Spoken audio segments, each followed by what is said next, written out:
बोधि प्रदाता पूज्य विराट गुरुदेव पूज्य वैभव श्री जी महाराज को वंदन नमन। उपस्थित सभी भव्यात्माओं की भव्यता को प्रणाम। जय हो। हम आज बात करना शुरू करते हैं श्रावक के लिए बताए गए 12 व्रतों में से पहले 5 अणुव्रतों की, जिसके लिए कहा गया कि व्रती श्रावक तो बिना कोई छूट के रोजाना इनका प्रतिक्रमण करें, और जो व्रती नहीं भी है, जिन्होंने व्रतों का प्रत्याख्यान नहीं भी लिया है, वो इसे जीवन मूल्यों की तरह जानकर इनके बारे में जानकारी रखता हुआ अपनी दिनचर्या को वैसे गुजारे।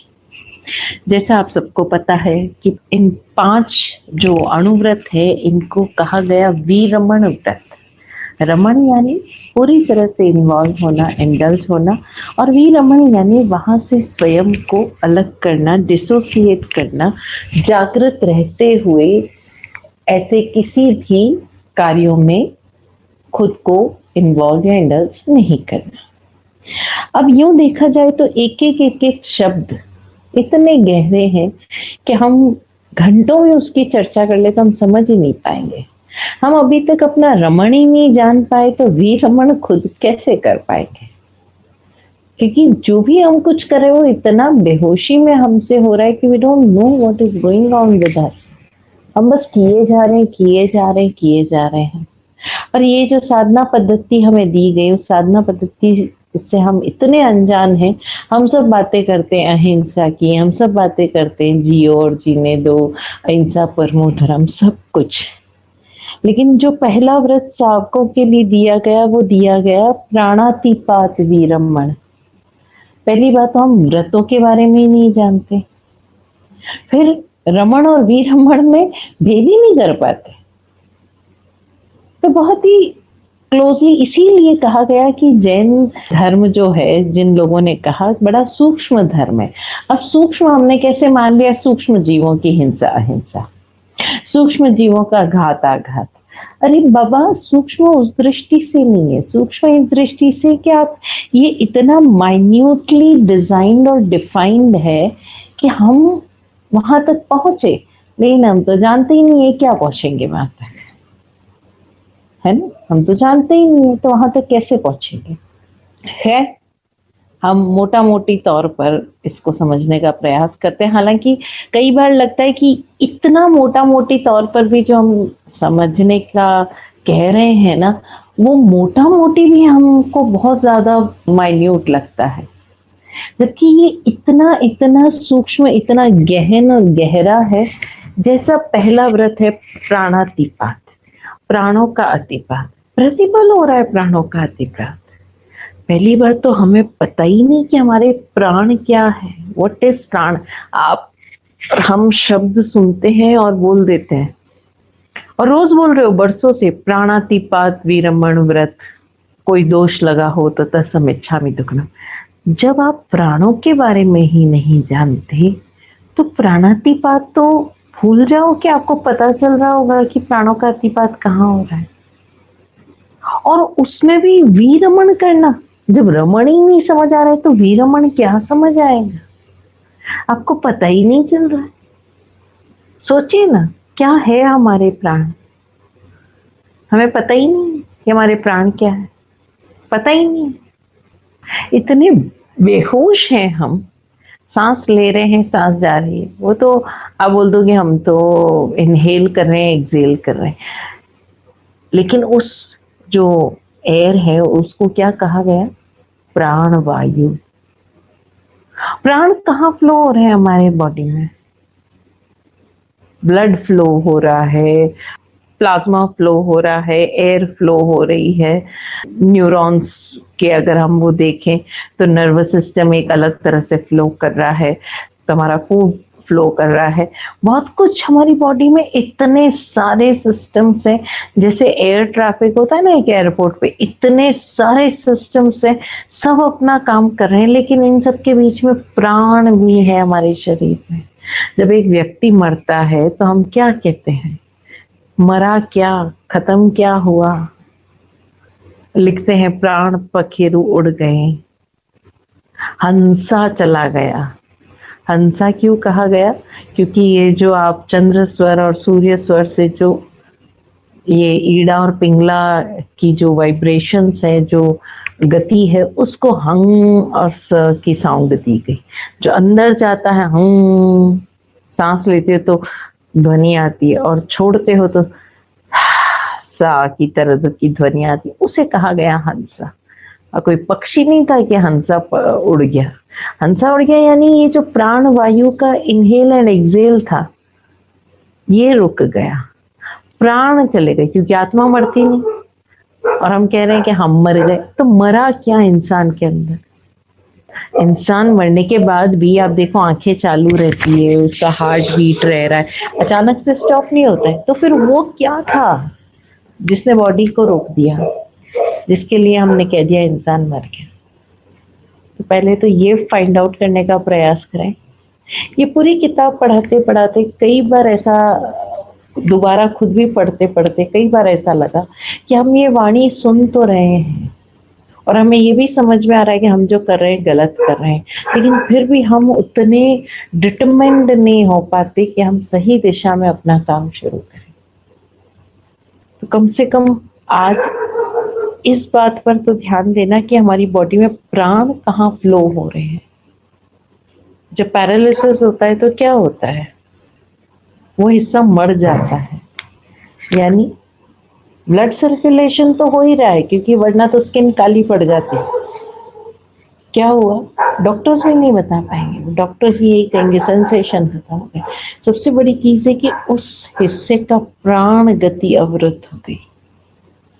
लेकिन हम ये चीजें न तो जान रहे हैं, न जानने के प्रयास करने के मूड में भी हैं हम। इसीलिए बार बार कहा गया कि सामायिक खुद को जानने की तकनीक है। तो पहला व्रत क्या है? प्राणों का अतिपात। अब जब ये समझ आए कि प्राण क्या है, तो हमें ये भी समझ में आएंगे प्रतिपल प्राणों का पतन तो हो ही रहा है, क्योंकि हम जो काम कर रहे हैं उसमें प्राण खर्च हो रहे हैं। लेकिन जब आप अनावश्यक रूप से, और वो भी फोर्सफुली, उस लाइफ एनर्जी को कहो या उस एनर्जी को आप जब उसका डाउनफॉल करते हो, तो वो दोष लग रहा है। क्योंकि ये प्राण जो है, ये कोई गैर मामूली चीज नहीं है, ये गैर मामूली चीज नहीं है, ये लाइफ है, ये जीवन है। इसलिए प्राणों के अति पतन को दोष माना गया कि एक जीव इतना गैर जिम्मेदार ना हो जाए कि उसे उस ऊर्जा का सम्मान करना ही ना आए। तो अब प्राणों का अति पतन कहाँ कहाँ होता है, और जहां जहां होता है वहां से हमें विरमण करना है, वहां से हमें विरमण करना है। और विरमण कहाँ कहाँ हो रहा है, तो इसकी एक एक लाइन में, एक एक शब्द में आपको समझ में आएगा कि मेरे प्राणों का अतिपात मेरा भी और मेरे निमित्त से किसी और का भी मैं करता हूँ। यहाँ पर बात ये नहीं कही गई किसी और के प्राणों का अतिपतन किया हो तो तत्समिच्छामि दुक्कडम। यहाँ केवल ये बात बहुत ज्यादा समझने योग्य है कि यहाँ केवल प्राणों के अतिपात को दोष कहा गया। तो तुम्हारे प्राणों और मेरे प्राणों, इसे कोई फर्क नहीं पड़ता। तुम्हारे प्राण है तो कोई तुम्हारी बपौती नहीं है, वो सृष्टि का हिस्सा है, वो सृष्टि है। तो तुम्हें कोई हक नहीं बनता कि अपने मन के आवगों में आकर तुम अपने प्राणों का अतिपतन कर।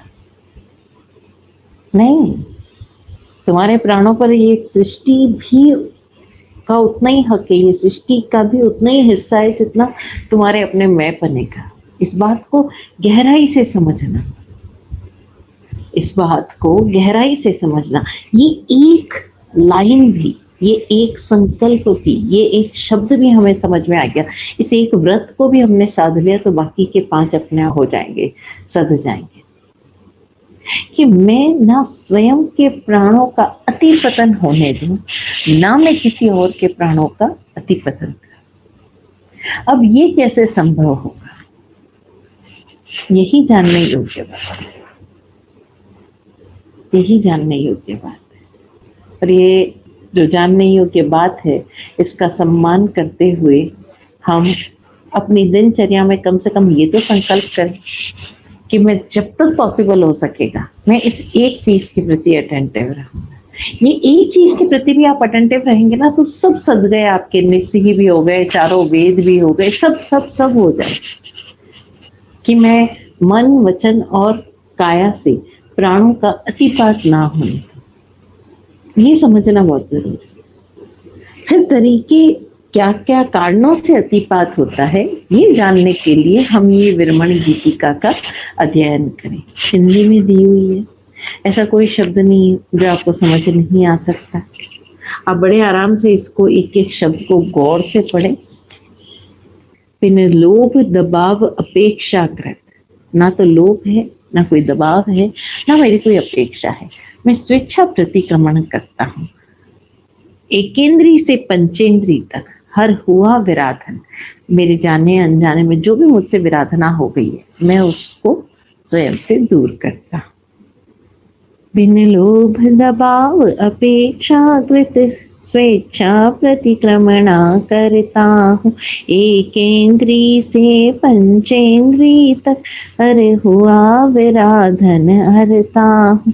चलते फिरते उपविश उठते, उपविश यानी बैठते, चलते फिरते उपविश उठते, तंद्रा निंद्रा जगते चिंतते, मेरी तंद्रा में भी, मेरी निंद्रा में भी, मेरे जागते हुए भी, मेरे चिंतन करते हुए भी, काया के सतत व्यापारों से परवश करते, पढ़ते लिखते, दावा भेदा कुचला छेदा, चमड़ा खींचा डंडा मारा, बांधा लादा कोई पीड़ा, अपमान हनन फेंका मारा, अपहरण कैद छीना झपटी, कौतुक में हंसी में खेद दिया, चारों गति के सब जीवों का जो व्यर्थ प्रकाशित भेद किया।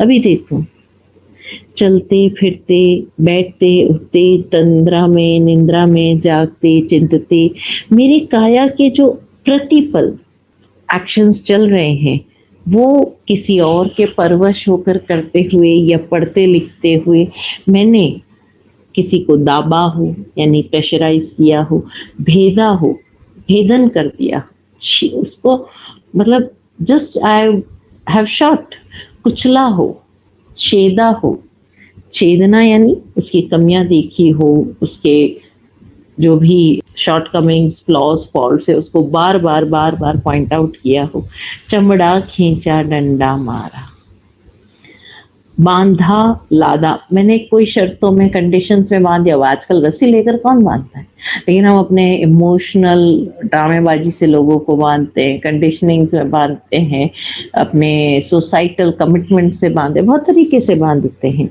लादा अनावश्यक रूप से रिस्पॉन्सिबिलिटी डाल देना, कोई पीड़ा अपमान हनन फेंका मारा, मैंने किसी की इंसल्ट की हो, मैंने किसी की प्रेस्टीज को चोट पहुंचाई हो, अपहरण कैद छीना झपटी, कौतुक में हंसी में खेद दिया, चारों गति के सब जीवों का जो व्यर्थ प्रकाशित भेद किया, अतिपात प्राणगत भूले भी जो हुआ शून्य सब कृत्य बने, जो मुझसे हो गया अनजाने में वो अब सब शून्य बने। अपहरण कैद छीना झपटी, कौतुक में हंसी में, चलते फिरते हम किसी को कुछ भी हंसी उड़ा देते हैं, हमें पता ही नहीं चलता सामने वाले को बुरा लग रहा है या नहीं लग रहा, ऐਵੇਂ ही बैठे बैठे मस्खरी कर दी। चारों गति के सब जीवों का, चारों गति देव नरक, बैठे बैठाए हम देवों को कोसते रहते हैं, जो व्यर्थ प्रकाशित, किसी के सीक्रेट्स भी मैंने अगर बाहर किए हो, अतिपात प्राणगत भूले भी जो हुआ शून्य सब कृत्य बने, हर पीड़ा जगगत भूतों की कर्मों का झाला नहीं बने, मिच्छामी दुकड़म कहता हूँ दिल खमत खामना भाव धरे, गुरु आज्ञा शिव सिद्धि देवे, निष्फल सब मेरे पाप करे, निष्फल सब मेरे पाप करे।